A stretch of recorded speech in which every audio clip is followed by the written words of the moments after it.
ದೇಶ ಒಡೆದಿದೆ ಅನ್ನುವಂಥದ್ದು ಚರಿತ್ರೆ ಹೇಳುತ್ತೆ.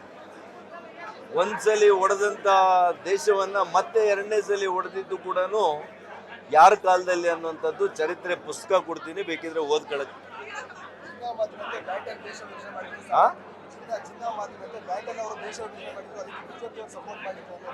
ನೂರಕ್ಕೆ ನೂರು ಕಾಂಗ್ರೆಸ್ ನಿಂದ ಇವತ್ತು ಈ ದೇಶ ಒಡೆದಿದೆ. ಮೊನ್ನೆ ತನಕ ಕಾಶ್ಮೀರ ಏನಾಗಿತ್ತು, 370ನೇ ವಿಧಿ ಡಾಕ್ಟರ್ ಅಂಬೇಡ್ಕರ್ ಅವರು ಹೇಳಿದ್ರ? ಡಾಕ್ಟರ್ ಅಂಬೇಡ್ಕರ್ ಅವ್ರಿಗೆ ಆದಂತ ಅಪಮಾನ ಏನು? ಅವ್ರದೇ PA ಅವ್ರ ವಿರುದ್ಧ ಹಾಕಿ 2 ಸಲ ಸೋಲ್ಸಿದಿರಲ್ಲ. ಇವತ್ತು ಡಾಕ್ಟರ್ ಅಂಬೇಡ್ಕರ್ ಅವರ ಹೆಸರು ಹೇಳಕ್ಕೂ ಕೂಡ ಯೋಗ್ಯತೆ ಕಾಂಗ್ರೆಸ್ ಉಳಿಸ್ಕೊಂಡಿಲ್ಲ. ಅವರ ಅಂತಿಮ ಸಂಸ್ಕಾರ ಮಾಡಲಿಕ್ಕೆ ಕೂಡ ಡೆಲ್ಲಿಯಿಂದ ಅವರು ಮುಂಬೈಗೆ ಬರಲಿಕ್ಕೆ ಹಣ ಇರಲಿಲ್ಲ, ಅವ್ರ ಮನೆಯಲ್ಲಿ ಆ ಜಾಗ ಕೊಡ್ಲಿಲ್ಲ. ಯಾರಿಗೆ ಹೇಳ್ತಾ ಇದ್ದಾರೆ? ಈಗ 3 ರಾಜ್ಯಸಭಾ ಚುನಾವಣೆ ಸ್ಥಾನಗಳು ಅವ್ರಿಗೆ ಲಭಿಸಿದ್ದು, ಇಬ್ಬರಿಗೆ ಕೊಟ್ಟರು. 3ನೇ ವ್ಯಕ್ತಿ ಒಬ್ಬ ಸಂಭಾವಿತ ಶೋಷಿತ ವರ್ಗಗಳಿಗೆ, ದಲಿತ ವರ್ಗಕ್ಕೆ ಒಬ್ಬ ಲೇಖಕರು, ಚಿಂತಕರು. ಯಾಕೆ ಅವ್ರಿಗೆ ಬಿಟ್ಬಿಟ್ಟು ಡೆಲ್ಲಿ ಅವ್ರಿಗೆ ಕೊಟ್ರಿ? ನೀವು ದಲಿತರನ್ನ ಉದ್ಧಾರ ಮಾಡ್ತೀರಾ?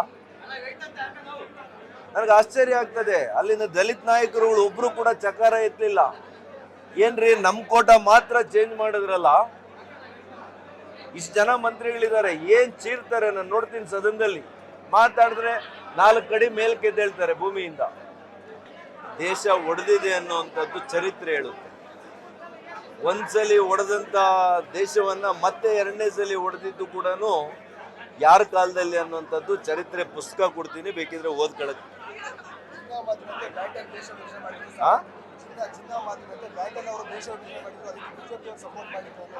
ನೂರಕ್ಕೆ ನೂರು ಕಾಂಗ್ರೆಸ್ ನಿಂದ ಇವತ್ತು ಈ ದೇಶ ಒಡೆದಿದೆ.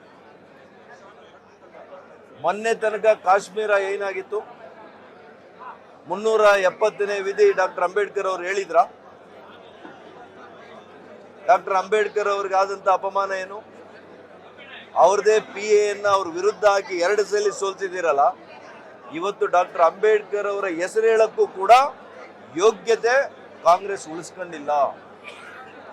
ಅವರ ಅಂತಿಮ ಸಂಸ್ಕಾರ ಮಾಡಲಿಕ್ಕೆ ಕೂಡ ಡೆಲ್ಲಿಯಿಂದ ಅವರು ಮುಂಬೈಗೆ ಬರಲಿಕ್ಕೆ ಹಣ ಇರಲಿಲ್ಲ, ಅವ್ರ ಮನೆಯಲ್ಲಿ ಆ ಜಾಗ ಕೊಡ್ಲಿಲ್ಲ. ಯಾರಿಗೆ ಹೇಳ್ತಾ ಇದ್ದಾರೆ? ಈಗ 3 ರಾಜ್ಯಸಭಾ ಚುನಾವಣೆ ಸ್ಥಾನಗಳು ಅವ್ರಿಗೆ ಲಭಿಸಿದ್ದು, ಇಬ್ಬರಿಗೆ ಕೊಟ್ಟರು. 3ನೇ ವ್ಯಕ್ತಿ ಒಬ್ಬ ಸಂಭಾವಿತ ಶೋಷಿತ ವರ್ಗಗಳಿಗೆ, ದಲಿತ ವರ್ಗಕ್ಕೆ ಒಬ್ಬ ಲೇಖಕರು, ಚಿಂತಕರು. ಯಾಕೆ ಅವ್ರಿಗೆ ಬಿಟ್ಬಿಟ್ಟು ಡೆಲ್ಲಿ ಅವ್ರಿಗೆ ಕೊಟ್ರಿ? ನೀವು ದಲಿತರನ್ನ ಉದ್ಧಾರ ಮಾಡ್ತೀರಾ? ನನಗೆ ಆಶ್ಚರ್ಯ ಆಗ್ತದೆ. ಅಲ್ಲಿನ ದಲಿತ ನಾಯಕರುಗಳು ಒಬ್ರು ಕೂಡ ಚಕಾರ ಎತ್ತಲಿಲ್ಲ. ಏನ್ರಿ ನಮ್ ಕೋಟ ಮಾತ್ರ ಚೇಂಜ್ ಮಾಡಿದ್ರಲ್ಲ, ಇಷ್ಟು ಜನ ಮಂತ್ರಿಗಳಿದ್ದಾರೆ, ಏನ್ ಚೀರ್ತಾರೆ? ನಾನು ನೋಡ್ತೀನಿ ಸದನದಲ್ಲಿ ಮಾತಾಡಿದ್ರೆ 4 ಕಡೆ ಮೇಲ್ಕೆದ್ದೇಳ್ತಾರೆ ಭೂಮಿಯಿಂದ.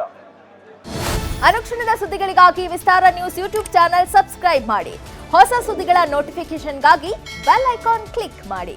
ಲೇಟೆಸ್ಟ್ ಅಪ್ಡೇಟ್ಸ್ಗಾಗಿ www.vistaranews.com ವೆಬ್ಸೈಟ್ಗೆ ವಿಸಿಟ್ ಮಾಡಿ. ಅಂಗೈಯಲ್ಲೇ ಜಗತ್ತಿನ ಸುದ್ದಿ ತಿಳಿಯಲು ವಿಸ್ತಾರ ನ್ಯೂಸ್ ಕನ್ನಡ ಆಪ್ ಡೌನ್ಲೋಡ್ ಮಾಡಿ.